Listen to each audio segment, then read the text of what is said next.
Vikramshila IAS coaching institute 14 बीघा ऋषिकेश। प्राचीन भारत का इतिहास कर रहे थे हम, एंशिएंट हिस्ट्री ऑफ इंडिया। उसमें उत्तर भारत के पूर्व मध्यकालीन राजवंशों के बारे में पढ़ रहे थे, यानी early medieval dynasties of north India. उसमें आज जो हमारा टॉपिक है वो है गहड़वाल वंश। कौन सा? गहड़वाल वंश। वो राजपूतों की उत्पत्ति संबंधी सिद्धांत हमने पहले वाले उसमें कर लिए थे, ठीक है। आज गहड़वाल वंश। तो गहड़वाल वंश में जो आदि पुरुष है उसका नाम मिलता है यशो विग्रह। क्या मिलता है? यशो विग्रह। यानी गहड़वाल वंश का आदि पुरुष कौन है? यशो विग्रह। गहड़वाल वंश का संस्थापक कौन है? चंद्रदेव। गहड़वाल वंश का संस्थापक कौन है? चंद्रदेव। 1085 से 1100 ईस्वी के बीच में इसका शासनकाल है। इनकी राजधानी वाराणसी में थी और बाद में इनकी राजधानी कन्नौज। पहले कहाँ थी? वाराणसी, बाद में इनकी राजधानी हो गई कन्नौज। सर्वाधिक शक्तिशाली शासक जो था इनमें गोविंद चंद्र था। कौन था? गोविंद चंद्र। 1114 से लेकर 1154 ईस्वी तक शासन किया इसने, गोविंद चंद्र ने। और इसका जो अंतिम शासक था उसका नाम था हरिश्चंद्र। क्या नाम था? हरिश्चंद्र, ठीक है। तो गहड़वाल राजवंश का उत्कर्ष मिर्जापुर पहाड़ी क्षेत्र में हुआ। मिर्जापुर नाम तो सुना ही होगा। मिर्जापुर पहाड़ी क्षेत्र में हुआ। इस वंश का आदि पुरुष यशो विग्रह था, जो कलचुरियों के अधीन अधिकारी था। तो जो गहड़वाल थे एक तरह से कलचुरियों के अधीन सामंत बोल सकते हैं आप, ठीक है।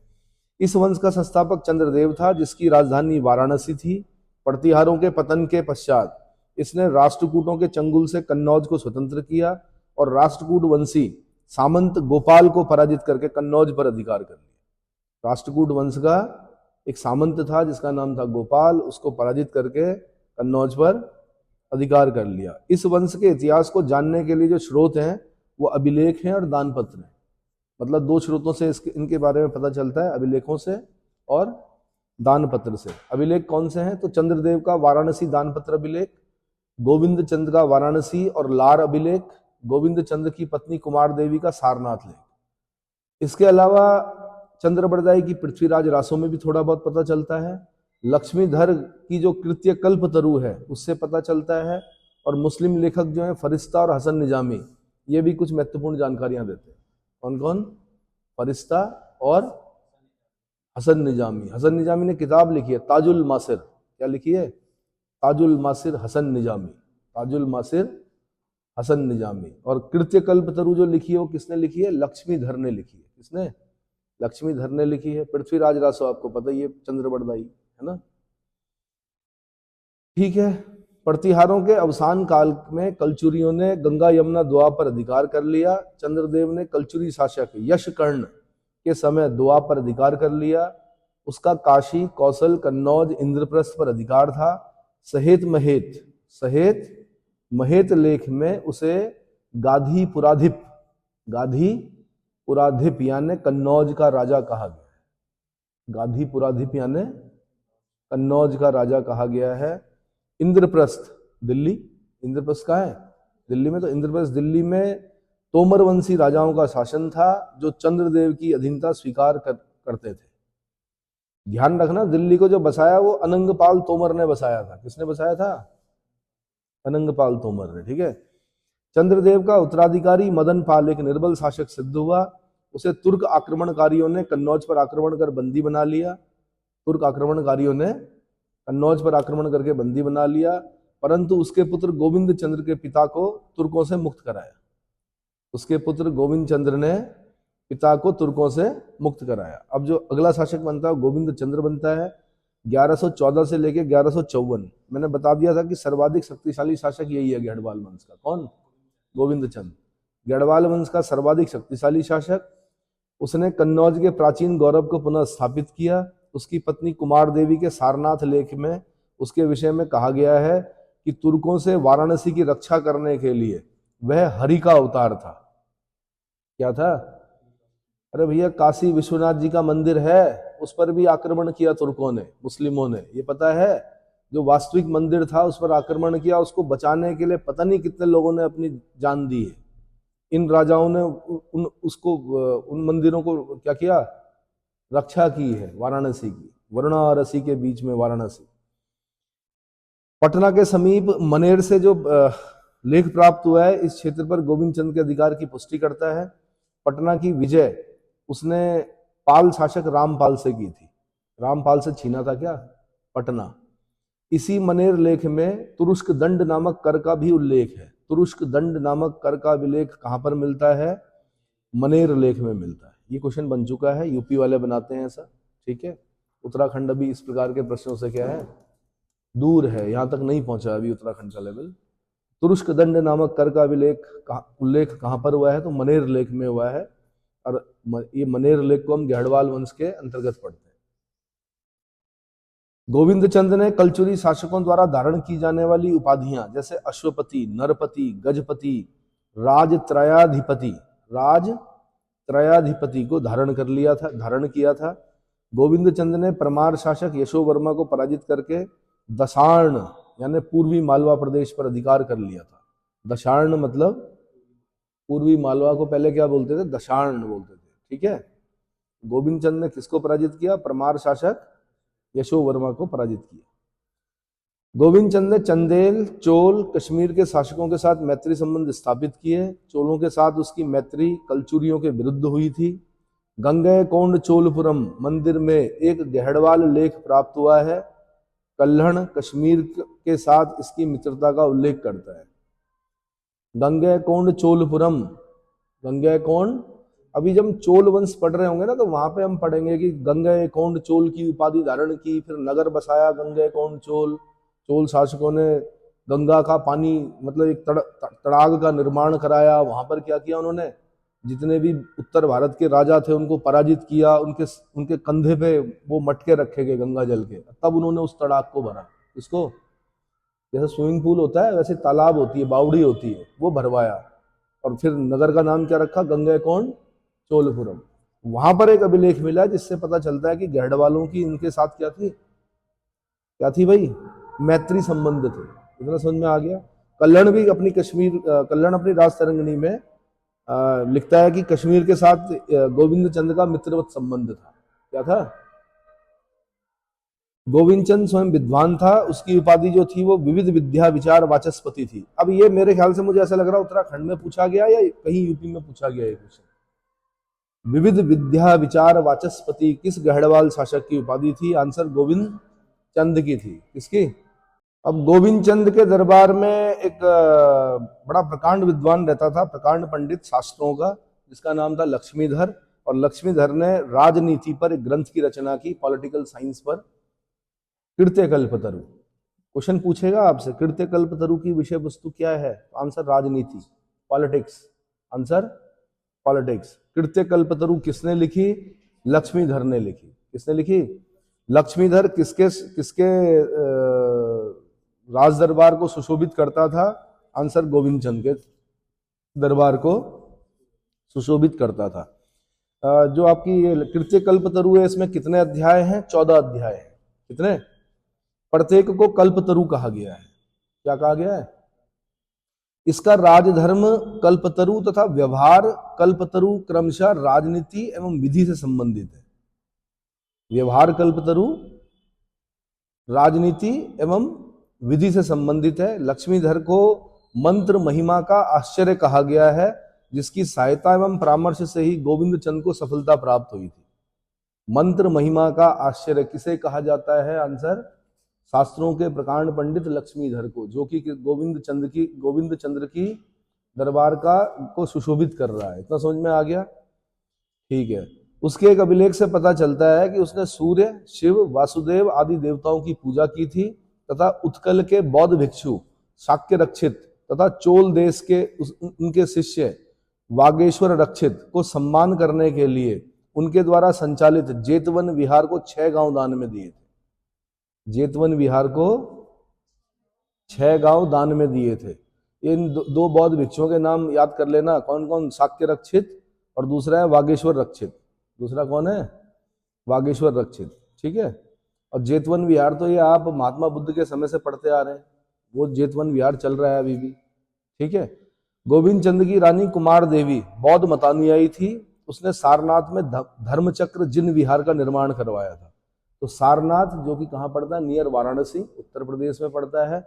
सारनाथ में धर्मचक्र जिन विहार का निर्माण किसने करवाया? आंसर कुमार देवी ने करवाया। कुमार देवी किसकी पत्नी थी? गोविंद चंद्र की पत्नी थी, गढ़वाल शासक, और बौद्ध मतानुयायी थी। क्या थी? बौद्ध मतानुयायी थी। और जबकि हम उसका पढ़ रहे हैं कि वो सूर्य, शिव, वासुदेव आदि की पूजा कर रहा है। कौन? इसका मतलब पत्नी हो गई बौद्ध, और जो हस्बैंड है वो क्या हो गया? राजा। वो हो गया शिव भक्त, सूर्य भक्त, वासुदेव भक्त, है ना? ठीक है। गोविंद चंद्र की रानी बता दिया मैंने। गोविंद चंद्र का उत्तराधिकारी विजय चंद्र हुआ। इसके समय में पूर्वी भाग पर सेनों ने आक्रमण किया। बंगाल के जो सेन थे उन्होंने आक्रमण किया।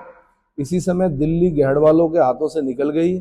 चौहान वंशी शासक बीसल देव, चौहान वंशी शासक बीसल देव ने दिल्ली पर आक्रमण किया और तोमर वंशी शासकों ने चौहानों की अधीनता स्वीकार कर ली। मैंने कहा दिल्ली को जो बसाया था अनंगपाल तोमर ने बसाया था। पहले वहां पे तोमर रहते थे, फिर वहां पर कौन आ गए? चौहान आ गए। कौन आ गए? कभी आप कुतुब मीनार देखने जाओगे ना तो वहीं पर आपको अगल बगल कहीं राय पिथौरा के किले के ध्वंसावशेष भी मिलेंगे। वहीं पर भारत की पहली मस्जिद भी मिलेगी आपको, कुव्वतुल इस्लाम मस्जिद। उस मस्जिद को ढंग से देखना, साफ साफ पता लग जाएगा आपको कि हिंदू स्ट्रक्चर को तोड़ के बनाई गई है।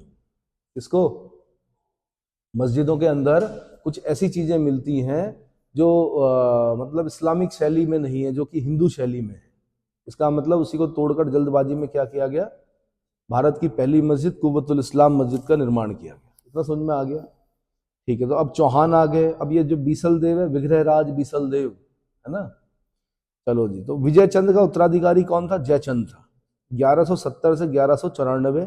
पृथ्वीराज रासो के अनुसार चौहान शासक पृथ्वीराज तृतीय। एक बार इतना क्वेश्चन बना कि पृथ्वीराज चौहान कौन से नंबर का था? तो 4 ऑप्शन थे वहां, पृथ्वीराज फर्स्ट, सेकंड, थर्ड और फोर्थ। आंसर पृथ्वीराज थर्ड को जानते हैं हम लोग, पृथ्वीराज चौहान, जिसके दरबार में चंद्र बड़दाई था। पृथ्वीराज रासो लिखता है जो, जिसको मोहम्मद गौरी ने क्या कर दिया था? सेकंड बैटल ऑफ तराइन में 1192 में बंदी बना लिया था। ये पता है? तराइन के युद्ध सुने हैं? 2 तराइन के युद्ध याद करने हैं आपने, 1191, 1192, और फिर एक याद करना है आपने 1194 में चंदावर का युद्ध। कौन सा? तो 1191 में बताते हैं पृथ्वीराज चौहान ने हरा दिया था मोहम्मद गौरी को, लेकिन फिर वही राजपुताना शानो शौकत जिसे बोलते हैं कि नहीं, निहत्थे पर क्या नहीं करना, वार नहीं करना, कुतुबुद्दीन ऐबक को वहीं पर मृत्युदंड दे देता तो मेरे ख्याल से क्या हो जाता? वो समस्या उत्पन्न ना करता अगले बार में। लेकिन क्या किया? ऐसा छोड़ दिया। अब अगले साल फिर आया कौन? मोहम्मद गौरी। इस बार उसने क्या कर दिया? पृथ्वीराज चौहान को पराजित कर दिया, बंदी बनाया। फिर आपको पता ही है पृथ्वीराज रासो में बताता है चंद्र बड़दाई कि मेरे राजा ने इसको, गौरी को कैसे मारा, जबकि उसको अंधा करवा दिया गया था। इसको, ठीक है। बाकी वामपंथी इतिहासकार बहुत कुछ लिखते हैं, आपको वामपंथी इतिहासकारों के हिसाब से चलना पड़ेगा अगर यूपीएससी को क्रैक करना है। बाकी जो राष्ट्रवादी इतिहासकार हैं वो ऐसा बताते हैं, चंद्र बड़दाई के हिसाब से चलते हैं, है ना? और वामपंथी इतिहासकार बताते हैं कि वो पराजित हो गया था युद्ध भूमि में ही। क्या? तो पृथ्वीराज थर्ड ने जयचंद की पुत्री संयोगिता का अपहरण कर लिया था, जिससे दोनों में शत्रुता प्रारंभ हो गई। क्या हो गई? पृथ्वीराज तृतीय ने जयचंद की पुत्री संयोगिता का अपहरण कर लिया था, जिससे दोनों में शत्रुता प्रारंभ हो गई। जयचंद ने पृथ्वीराज के विरुद्ध चंदेल शासक परमार्दी देव को अपना वनाफर सरदारों के माध्यम से सहायता की थी। वनाफर सरदारों के माध्यम से सहायता की थी, क्योंकि पृथ्वीराज थर्ड यानी पृथ्वीराज चौहान यानी राय पिथौरा और चंदेलों के बीच में भी क्या थी? शत्रुता थी। चंदेल शासक कौन था उस समय? परमार्दी देव था। इन दोनों के बीच जब अभियान चल रहा था, तो युद्ध चल रहा था, तो जयचंद ने सहायता की वनाफर सरदारों के माध्यम से। मोहम्मद गौरी के पृथ्वीराज पर आक्रमण के समय जयचंद तटस्थ बना रहा, बस इसीलिए जयचंद को गद्दारी का क्या लग गया? यहाँ पर टैग लग गया। क्या लग गया? ठीक है, तटस्थ बना रहा। कुछ विद्वानों के अनुसार जयचंद ने स्वयं पृथ्वीराज के विरुद्ध गौरी को आमंत्रित किया था। कुछ विद्वान बताते हैं कि जयचंद ने किसको? मोहम्मद गौरी को आमंत्रित किया। पृथ्वीराज को पराजित करने के पश्चात 1194 ईस्वी में चंदावर, ये फिरोजाबाद में पड़ता है, यमुना नदी के तट पर। चंदावर कहाँ पड़ता है? फिरोजाबाद की चूड़ियां सुनी होंगी आपने, है ना? तो फिरोजाबाद यमुना नदी के तट पर युद्ध में गौरी ने जयचंद को भी पराजित कर दिया। जयचंद जो हाथी पर सवार था, उसकी आंख में तीर लग गया और उसकी मृत्यु हो गई। जयचंद का दरबारी जो कवि है वो श्रीहर्ष था। अब ये इंपॉर्टेंट है यहाँ पर, जयचंद का दरबारी कवि कौन है? श्री हर्ष है, जिसने नैषधीय चरित्र की रचना की है। किसकी? नैषधीय चरित्र की रचना की है। जयचंद घेड़वाल वंश का अंतिम प्रभावशाली शासक था। 1198 ईस्वी के कोटवा ग्राम मछली शहर जौनपुर से एक अभिलेख प्राप्त हुआ है जो ये सिद्ध करता है कि हरिश्चंद्र घेड़वाल वंश का अंतिम शासक। उसके बाद भी रहे होंगे, लेकिन लास्ट जो नाम मिलता है वो किसका मिलता है घेड़वाल वंश में? हरिश्चंद्र का। किसका? ये राजा हरिश्चंद्र नहीं है, ये दूसरे हरिश्चंद्र है। ठीक है, चलो जी। तो इस प्रकार क्या हो गया,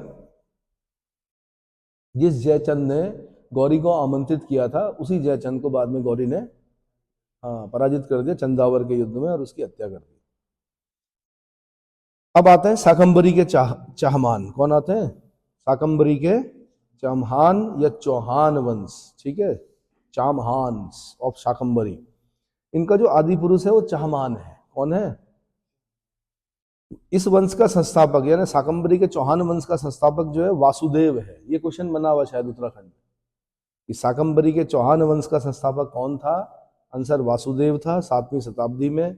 इनकी प्रारंभिक राजधानी जो थी वो अहिछमपुर थी, अनंत देश। कहाँ? अहिछमपुर। प्रारंभिक राजधानी कहाँ? अहिछमपुर। बाद में जो राजधानी बनती है वो बनती है शाकंभरी। अजमेर के पास पड़ता है शाकंभरी। क्या पड़ता है? अजमेर के पास। अजमेर पता है ना, राजस्थान में, लूनी नदी के तट पर, है ना। तो शाकंभरी ये किसके सामंत थे? शाकंभरी के जो चौहान थे किसके सामंत थे? गुर्जर प्रतिहार वंश के शासकों के सामंत थे। इनके गुर्जर प्रतिहार वंश के शासकों के सामंत थे। इस राज्य को जो स्वतंत्र कराने का श्रेय जाता है वो वाकपति राज प्रथम को जाता है। किसको? वाकपति राज प्रथम को जाता है। जो सर्वाधिक राज्य विस्तार किया शाकंभरी के चौहान वंश ने, उसमें जिस राजा का नाम मिलता है उसका नाम है विग्रह राज चतुर्थ बीसल देव। विग्रह राज चतुर्थ या विग्रह राज बीसल देव भी बोलते हैं इसको। क्या बोलते हैं? इस वंश का जो सर्वाधिक प्रतापी शासक हुआ वो पृथ्वीराज थर्ड हुआ, जिसको क्या बोलते हैं? पृथ्वीराज चौहान। और राय पिथौरा इसकी उपाधि है, पृथ्वीराज चौहान या राय पिथौरा। पृथ्वीराज चौहान, अच्छा, जो चौहान जो वंश के लोग हैं वो सूर्यवंशी थे। क्या थे? ये कहां पर लिखा हुआ है? हम्मीर महाकाव्य में लिखा हुआ कि ये क्या थे? सूर्यवंशी। जैसे भगवान राम क्या थे? सूर्यवंशी थे। ऐसे ही हमने पाल जो पढ़ा वो सूर्यवंशी थे, ऐसे ही हम चौहान पढ़ रहे हैं, ये भी क्या है? सूर्यवंशी है। चौहान वंश की कई शाखाएं थी। इसमें शाकंभरी वाली जो शाखा ही प्रतिहारों की सामंतीय स्थिति में से स्वयं को स्वतंत्र कराने में सफल रही। ऐसा माना जाता है कि इस वंश का जो आदि पुरुष था चाहमान था, जिसके नाम पर इसे चाहमान वंश कहा गया। इस वंश का आविर्भाव राजस्थान के बीकानेर के जंगल देश में हुआ था। बीकानेर के जांगल देश में, जंगल नहीं जांगल, जंगल तो कहाँ है? जांगल देश में हुआ था। जांगल देश संभवतः 1 लाख गांव वाला क्षेत्र था। कितने? 1 लाख गांव वाला क्षेत्र था, इसलिए इसे सपाद लक्ष्य भी कहा गया है। क्या कहा गया है? सपाद लक्ष्य भी कहा गया है। यहाँ का पहला राजा वासुदेव था, जिसने अजमेर के शाकंभरी या सांभर पर अधिकार कर लिया था। शाकंभरी या सांभर पर अधिकार कर लिया था। ऐसी मान्यता है कि शाकंभरी नामक देवी के चाहमान उपासक थे तथा उन्हीं की कृपा से सांभर क्षेत्र पर इनका अधिकार हुआ और इसे शाकंभरी कहा गया। वो नवरात्रों में देखा होगा आपने, देवी वाले जो आते हैं वो भी बोलते हैं कि हम शाकंभरी के क्या हैं, आते हैं ना, जो आपके घर में आते हैं, अनाज लेते हैं और देवी के भजन सुनाते हैं नवरात्रों में। चामान वंशी राजाओं ने न सिर्फ अपनी समकालीन शक्तियां यथा मालवा के परमारों, गुजरात के चौलुक्यों यानी सोलंकियों और बुंदेलखंड के चंदेलों से संघर्ष किया, बल्कि तुर्क शासकों से भी इनका संघर्ष होता रहा। इस प्रकार 12वीं शताब्दी में उत्तर भारत का सर्वाधिक शक्तिशाली राज्य के रूप में स्थापित था। चामान वंश के जो प्रमुख राजा हैं उनकी उपलब्धियां उनको बता रहा हूं। सबसे पहले वाकपति राज। कौन? वाकपति राज। इस वंश में सर्वप्रथम इसी ने महाराज की उपाधि धारण की थी। किसने? वाकपति राज ने ही सबसे पहले महाराज की उपाधि धारण की। इसे बिजौलिया यानी विंध्यावती को जीतने के कारण विंध्यपति भी कहा गया है। किसको? वाकपति को विंध्यपति क्यों कहा जाता है? क्योंकि उसने बिजौलिया विंध्यवती को जीता था। बिजौलिया विंध्यवती को जीता था। उसके बाद आता है सिंहराज। कौन आता है? सर्वप्रथम महाराजा धीराज परमेश्वर की उपाधि धारण करने वाला जो राजा है इस वंश में वो सिंहराज है। इसी ने इस वंश को प्रतिहारों की अधीनता से मुक्त कराया, प्रतिहारों की अधीनता से मुक्त कराया। मैंने कहा गुर्जर प्रतिहारों का जब इतिहास आपने पढ़ना है तो इतिहास में उनको कम जगह दे रखी है, लेकिन बड़े उसके साथ पढ़ना है। प्रतिहार मतलब द्वारपाल। इस देश के जो सीमाओं के रक्षक थे वो कौन थे? प्रतिहार। जो अनाब शनाब आक्रमण होते थे, जो वहां से कहां से मुस्लिमों के, तुर्कों के जो आक्रमण हुए उनका सामना किन्होंने किया? गुर्जर प्रतिहारों ने किया। ठीक है, लेकिन मैंने कहा इतिहास में जगह ही नहीं दे रखी। क्या नहीं दे रखी? क्या नहीं दे रखी? जगह, ज्यादा जगह नहीं दे रखी। हाँ, बाबर की तो दादी भी याद होगी तुम्हें, एहसाना दौलत बेगम है। पिता का नाम भी याद होगा, उपाधि भी याद होगी, मिर्जा। ये भी याद होगा पातशाह की उपाधि कब धारण की, सब याद कराया जाता है। लेकिन गुर्जर प्रतिहारों को उस प्रकार से नहीं दिया गया इतिहास। अगला, विग्रहराज द्वितीय। वास्तविक रूप से इस वंश का जो स्वतंत्र शासक माना जाता है, इसने गुजरात के चालुक्य शासक मूलराज प्रथम, किसको? गुजरात के चालुक्य शासक मूलराज प्रथम को पराजित किया तथा उसके राज्य में होते हुए भृगुकच्छ गया, जहां आशापुरी देवी का मंदिर निर्मित कराया। तो आशापुरी देवी का मंदिर का निर्माण किसने किया? विग्रहराज द्वितीय ने किया। अब एक विग्रहराज चतुर्थ भी आएगा, बीसल देव, वो अलग है। ये विग्रहराज द्वितीय है। क्या बताया मैंने? गुजरात के चालुक्य शासक मूलराज प्रथम को पराजित किया और उसके राज्य से होते हुए भृगुकच्छ गया। भड़ौच, भृगुकच्छ मतलब भड़ौच, भड़ौच मतलब बेरी गाजा, भड़ौच मतलब यूनानी उसको बेरी गाजा बोलते थे। भृगुकच्छ गया, आशापुरी देवी के मंदिर को निर्मित कराया। क्लियर हो गया? अब उसके बाद आता है दुर्लभ राज द्वितीय। कौन आता है? इसे दुर्लभ्य मेरु, क्या दुर्लभ्य मेरु भी कहा जाता है। इसका मतलब होता है जिसकी आज्ञा का उल्लंघन न किया जा सके। अब ये शब्द समूह के लिए, एक शब्द के लिए याद कर लो भाई, क्या कि जिसकी आज्ञा का उल्लंघन न किया जा सके। आंसर दुर्लभ्य मेरु, दुर्लभ्य मेरु। बल्कि अपने नाम के आगे टाइटल रख दो, अभी से अपना नाम बोलो और साथ में बोल दो कि जैसे नहीं बोलते दुर्लभ्य मेरु। फिर पूछेंगे भाई लोग आपसे कि भाई ये टाइटल जो आपने लिया है इसका क्या मतलब है? बताओ कि जिसकी आज्ञा का उल्लंघन न किया जा सके, मतलब हमने आज्ञा दे दी तो उल्लंघन नहीं होना उसका। चलो, यह हिंदूशाही शासक आनंद पाल द्वारा महमूद गजनवी के विरुद्ध बनाए गए हिंदू राजाओं के संघ में शामिल था। कौन? क्योंकि हिंदू राजाओं ने संघ भी बनाया मोहम्मद गौरी के खिलाफ। उसमें एक आदमी दुर्लभराज द्वितीय भी था, एक राजा। ठीक है। इसके पश्चात इस वंश का विख्यात शासक अजय राज, यानी 1105 से लेकर 1130 हुआ। उसने अजय मेरू, जो अजमेर है, नगर बसाया। अजमेर का नाम अजय मेरू है। क्या है? अजय मेरू, जिसको आज हम क्या बोल रहे हैं? अजमेर। और जिसको हम क्या बोल रहे हैं? लूणी नदी के किनारे। किसके? लूणी नदी के किनारे अजमेर नगर बसाया, जिसमें भव्य मंदिरों और भवनों का निर्माण कराया गया। अजय राज के बाद अर्णोराज, अर्णोराज भी इंपॉर्टेंट है। 1130 से 1150 ये राजा हुआ जिसने मुस्लिम आक्रमणकारियों को परास्त किया। अर्णोराज ने 12वीं शताब्दी के मध्य में इस वंश का प्रतिवाली शासक जो हुआ विग्रहराज चतुर्थ बीसल देव हुआ। विग्रहराज बीसल देव हुआ। विग्रहराज चतुर्थ ने 1153 से 1163 तक शासन किया। इसे बीसल देव के नाम से भी जाना जाता है। इसने चालुक्य शासक कुमारपाल को पराजित करके मेवाड़ और मारवाड़ पर अधिकार कर लिया। सोमेश्वर के बिजौलिया अभिलेख से ज्ञात होता है कि विग्रहराज ने दिल्ली के तोमर वंशी शासक तंवर से दिल्ली को जीत लिया। ये भी ध्यान रखना, दिल्ली का नाम जो है ढिल्ली का है। दिल्ली नहीं बोलते थे पहले, क्या बोलते थे? ढिल्ली का। अब तो आज ये बोलते हैं दिल्ली। क्या बोलते हैं? दिल है कि देश का।